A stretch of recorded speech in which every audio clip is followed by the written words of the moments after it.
Hey everyone, and welcome to the 1 minute coding lesson. Today I'm going to be talking about a common ICD-10 mistake and what you can do to avoid it. If you have your ICD-10 book, you can follow along. I'm going to be talking about the M50 series, which is the code series for cervical disc disorders.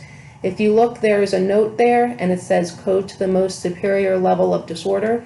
Okay, so what does that mean? That means that if you're reading a report and the patient has a cervical disc disorder at, say, the C5 level and also the C3 level, you would use the code for the C3 level only because it is the most superior or highest level of the disorder.